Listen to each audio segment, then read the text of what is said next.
मैंने 2014 में PHE department के थ्रू पंडित बस्ती में जिन पंडित बस्ती के लोगों ने बीजेपी को यहाँ पर साथ दिया था और जो हर मतलब कांग्रेस को साथ दिया था, एमसी को साथ दिया था, वही पंडित बस्ती के लोग 2014 से तड़प रहे हैं। 15,000 गैलन होज डिपार्टमेंट में बनाया। मैं चाहता हूं कि वो कौन जेई था, वो कौन सुपरवाइजर था, उसके खिलाफ कानूनी कार्रवाई होनी चाहिए। जिन्होंने पाइप लाइन के ऊपर से होज बनाया है वो लोग दरबदर है इस वक्त, वो होज भी डैमेज कर। आज ग्राम सभा थी, पीएमजीएसवाई के कम से कम यहाँ पर एक्सिन साहब होने चाहिए थे, हेल्थ के कम से कम यहाँ पर सेमू साहब या बेमू साहब होने चाहिए थे, और पीडी डिपार्टमेंट के कम से कम यहाँ पर एडब्ल्यू साहब होने चाहिए थे। इसी तरह मतलब हर डिपार्टमेंट के बड़े बड़े ऑफिसर। मेरी पंचायत में सबसे बड़ा नुकसान जो है वो एजुकेशन का है। यहाँ पर मेरी पंचायत में 2 मिडिल स्कूल है, वहां पर टोटल 3 टीचर है। हाई स्कूल है, वहां पर टोटल 5 टीचर हैं। प्राइमरी स्कूल है, एक प्राइमरी स्कूल में 1 टीचर है टोटल, किसी में 2 टीचर है। एक नुकसान यह है।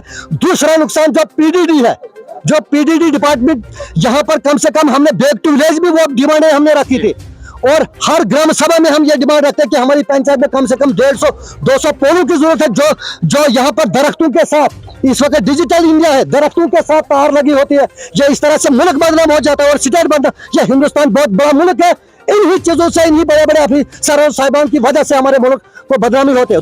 तीसरी बात, जो यहाँ पर हेल्थ सेंटर है, पंचायत घर के साथ ही हेल्थ सेंटर है, यहाँ पर 4 डॉक्टर होने चाहिए थे, और जिन यहाँ पर 4 डॉक्टर नहीं है, बल्कि यहाँ से एक नर्स साहिबा जो है 11 साल से तनख्वाह ले रही है हमारी सेंटर से, लेकिन सरपंच की कोई बात सुनने के लिए। अस्सलाम वालेकुम, आदाब नाजरीन, आप देख रहे हैं एटीएन। मैं हूं आपका मेज़बान किफ़ायतुल्लाह सैद। नाजरीन, आपको बताता चलूं, आज 10 अप्रैल 2023 है। आज के दिन जीपीडीपी का इजलास पूरे जम्मू कश्मीर में हुआ, तमाम पंचायतों में हुआ। गर्जो गाइज ये था कि तरक्की को किस तरह से आगे बढ़ा जाएगा, इसी के ऊपर जो है बहस थी। मैं इस वक्त पंचायत घर कलहैंड में हूँ। मेरे साथ सरपंच कलहैंड है शबीर साहब। इनके साथ में बातचीत करूंगा कि आज किन किन मुद्दों पर बात हुई इजलास में, और आप तक पहुंचाने की पूरी कोशिश करेंगे। शबीर साहब, सबसे पहले तो आज जानना चाहूँगा, जो जीपीडीपी का इजलास पंचायत कलहैंड में हुआ, इसमें कौन कौन सी बातें हुई और कौन कौन से नए मुद्दे उठाए गए? शुक्रिया किफ़ायतुल्लाह साहब। जैसा कि आप जानते हैं कि गवर्नर साहब और हमारे जो डिस्ट्रिक्ट डोडा के डीसी साहब हैं, उनका ऐलान था कि 10 अप्रैल 2023 को यूटी के हर पंचायतों में एक ग्राम सभा होगी, जिसमें 2023 और 2024 का प्लान बनेगा, और जितने भी 22 डिपार्टमेंट के लोग हैं वो पंचायत घरों में जाएंगे, लोगों के सामने वो अपनी बात रख सकते हैं और लोग उनके ऊपर बात रख सकते हैं। लेकिन मुझे अफसोस से कहना पड़ता है, एक तरफ से फिलहाल मैं शुक्रिया करता हूं सरकार की, कि सरकार चाहती है, गवर्नर साहब चाहते हैं कि जम्मू कश्मीर के देहाती इलाकों में डेवलपमेंट हो, गरीब लोगों की आवाज कहीं न कहीं कोई न कोई ऑफिसर सुन पाएगा। लेकिन दुख की बात यह है कि जब भी हम ऐसे ग्राम सभा यहाँ पे करते हैं, हमारे पास डिपार्टमेंट के कोई बड़ा ऑफिसर, ऊंचे लेवल का कोई ऑफिसर मौजूद नहीं होता है। अगर यहाँ पर आज ग्राम सभा थी, पीएमजीएसवाई के कम से कम यहाँ पर एक्सिन साहब होने चाहिए थे, हेल्थ के कम से कम यहाँ पर सेमू साहब या बेमू साहब होने चाहिए थे, और पीडी डिपार्टमेंट के कम से कम यहाँ पर एडब्ल्यू साहब होने चाहिए थे। इसी तरह मतलब हर डिपार्टमेंट के बड़े बड़े ऑफिसरान यहाँ पर होने चाहिए थे, जिनको हम ये बात कहते। लेकिन दुख की बात है, जो प्लान हमने पिछली साल भी हमने जीपीडीपी के तहत जो हमने प्लान बनाया था, लेकिन बाद में वो प्लान चेंज किया गया है। जबकि हमने एमजी नरेगा स्कीम के तहत लोगों को 100 दिन का रोजगार देना था, लेकिन लोगों को सिर्फ 30 दिन का रोजगार मिला है, 40 दिन या 45 दिन। क्योंकि ग्राम सभा का मतलब यह होता है कि जो भी हम ग्राम सभा में यहाँ पर कोई प्लान करते हैं, पास करेंगे, वो ग्राम सभा का प्लान जो है वो आखिरकार में रद्दी टोकरी में डाल दिया जाता है। लिहाजा मैं आज डीसी साहब डोडा से और एलजी साहब से एक मोदबाना गुजारिश करता हूं कि 5 साल हमें हो गए यहाँ पर, जबकि यहां पर बैक टू विलेज का प्रोग्राम भी हुआ है, और बैक टू विलेज के प्रोग्राम में सिर्फ मेरी पंचायत में 7 लाख रुपए खर्च हुआ है, और 5 साल हमें गुजर गए हैं। हमने ये सिर्फ कहा था कि हमें एजुकेशन की यहां पर बहुत बड़ी जरूरत है, हमारे स्कूलों में स्टाफ की किल्लत है। हमारे यहाँ पर जो मिडिल स्कूल है, टोटल मिडिल स्कूल में 2 या 3 टीचर हैं। सिर्फ 5 सालों में मेरी पंचायत में एक हाई स्कूल में एक हेडमास्टर दिया गया, उसके अलावा कुछ नहीं। उसके साथ मेरी पंचायत में एक हेल्थ सेंटर है जो अपग्रेड भी हुआ है। यहाँ पर कम से कम 4 डॉक्टरों की पोस्टें खाली है, सिर्फ एक डॉक्टर है और एक नर्स साहिबा है। ये बड़ी दुख की बात है। मैंने डीसी साहब को भी बताया था कि यहाँ पर एक नर्स साहिबा सुदर्शना देवी जो है 2011 से तनख्वाह ले रही है, लेकिन गायब है। हमारी पंचायत में कभी किसी शख्स ने उसको नहीं देखा है। उसके बाद जो पीएमजीएसवाई के थ्रू 2008 में जो हमारे रोड चक्रीकरण रोड जो जिसका काम हुआ था, पिछले साल उसमें रुक पड़ी थी, लेकिन 30 के 31 लाख रुपए उसको मेंटेन के लिए रखा गया था। आज हमारी रोड की हालत देखो, ये वैसी की वैसी रह गई जैसे पहले थी, वैसी आज जो रोड है इसमें मतलब बड़े बड़े खड्डे पड़ चुके हैं, लेकिन पीएमजीएसवाई ने अभी तक इसमें कोई मरम्मत नहीं किया है। उसके साथ साथ में मैं लेफ्टिनेंट गवर्नर साहब और डीसी साहब डोडा से मोदबाना गुजारिश करता हूं कि जो 2017 और 18 का मटेरियल का पैसा है, 2021 और 2022 का मटेरियल का पैसा है, 2020 और 21 का मटेरियल का पैसा, वो पैसा कहाँ है? आखिरकार सरपंच या पंच या बीडीओ साहब पंचायतों में शिकार क्यों हो रहे हैं? हमें ताने क्यों दिए जाते हैं? अगर कम से कम यहाँ पर हर बात पे सरपंच को चोर बताया जाता है, ग्राम सेवक को चोर बताया जाता है, मेंबर को चोर बताया, आखिरकार ये गलती किसकी है?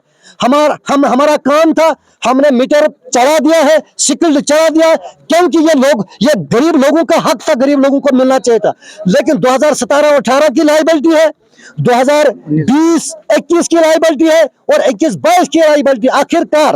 आखिरकार मतलब हम फरियाद करें तो करें किसको? और जो भी हमारा यहाँ पर ये प्लान बनता है, हमारे रजिस्टर भी बढ़ गए हैं इस प्लान से, क्योंकि हर साल में हमें 2-2, 3-3 रजिस्टर लगते हैं प्लान बनाने में। कभी हमें एक प्लान बनाया जाता है, कभी हमारे को बताया कि आप दूसरा प्लान बनाए। जिस तरह से कैबेक्स प्लान, अगर कैबेक्स प्लान ग्राम सभा का मतलब यह होता है कि ग्राम सभा हर प्लान को यहाँ पर पास करती है। अगर हमने यहाँ से, क्योंकि एक सरपंच को पूरा पता होता है, एक पंच को, एक पब्लिक को पता होता है कि यहाँ पर हमें 1 लाख रुपए की जरूरत है, उसे रखा है, लेकिन जो प्लान हमने तैयार किया उसको वापस किया गया और वहां से वो ऐलान करते हैं कि 2 लाख से कम कोई काम नहीं होना चाहिए।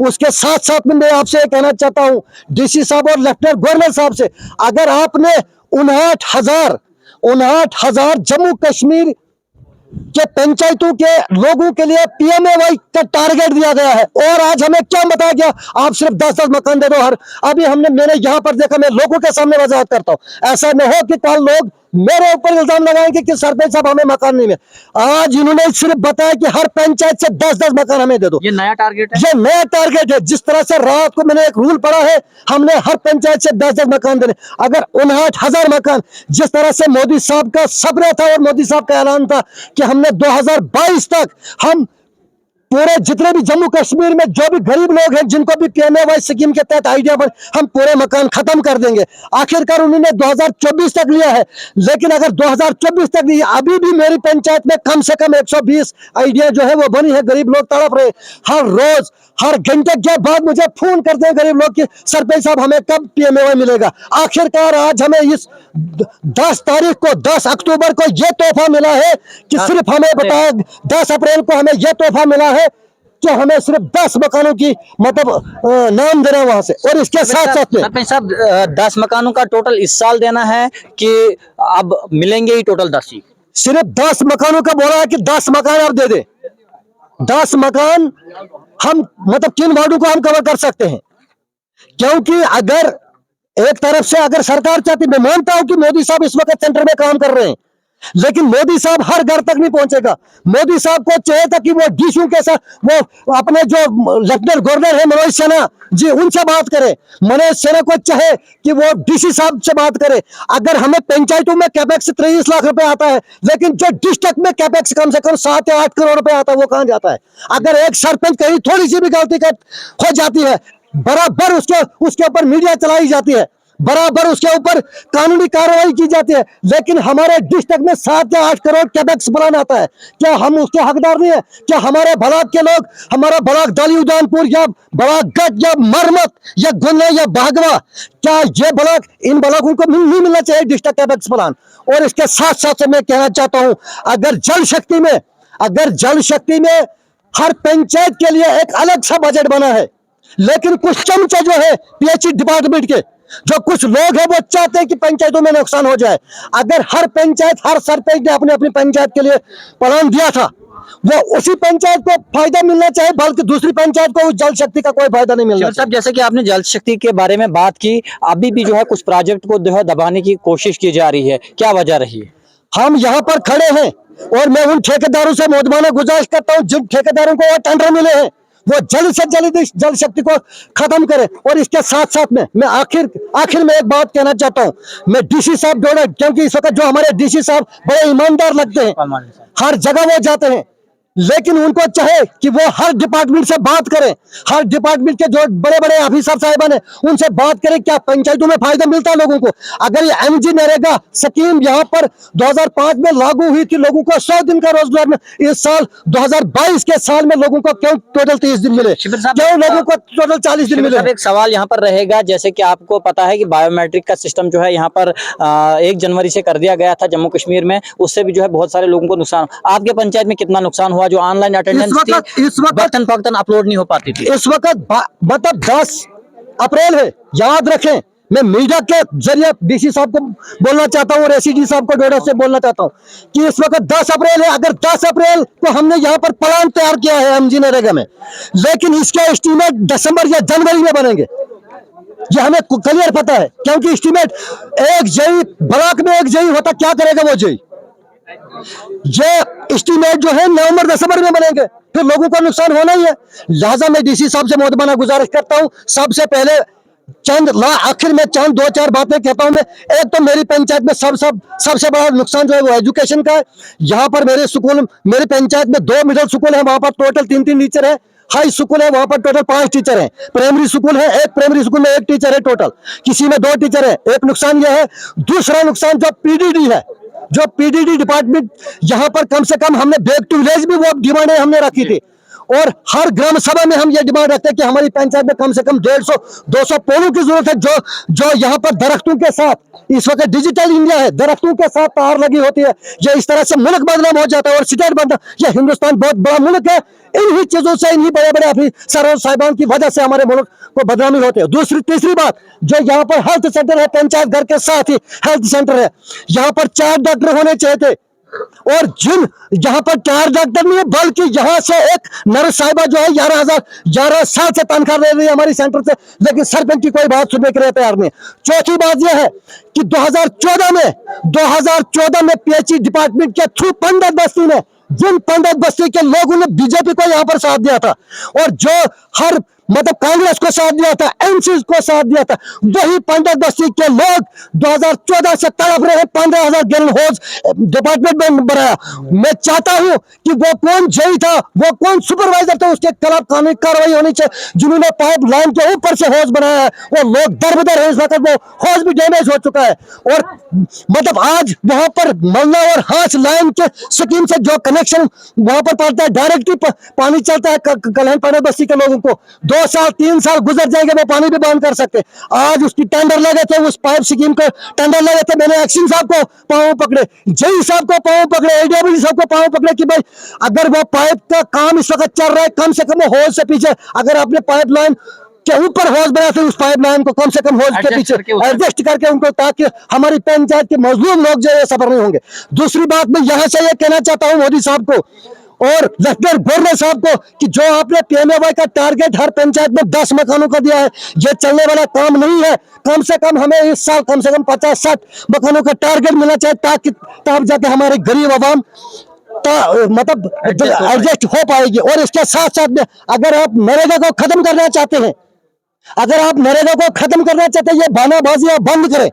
कभी आप अटेंडेंस, कभी आप मतलब नरेगा को जो सिक्योरिटी का पैसा लोगों को नहीं मिलता, मीडिया का पैसा लोगों को मिलता, और दिन ब दिन यहाँ पर सरपंच के ऊपर इल्जाम लगते रहते हैं। और इसके साथ साथ में मैं डीसी साहब द्वारा से ये गुजारिश करना चाहता हूँ कि अगर 22 डिपार्टमेंट के लोग पंचायतों के सरपंचों के अंडर है, वो डिपार्टमेंट के लोग कहाँ है? सिर्फ यहाँ पर पीएचई के हमारे पास एक लाइन बनाया था और पीडीडी का एक लाइनमैन आया था, और हमारे साथ जो यहाँ हमारे जंगल के गार्ड है हर वक्त हमारे साथ आते रहते। सिर्फ यही 3-4 जो लोग थे हमारे पास, बाकी हमें कोई देखने को नहीं मिला है यहाँ पर।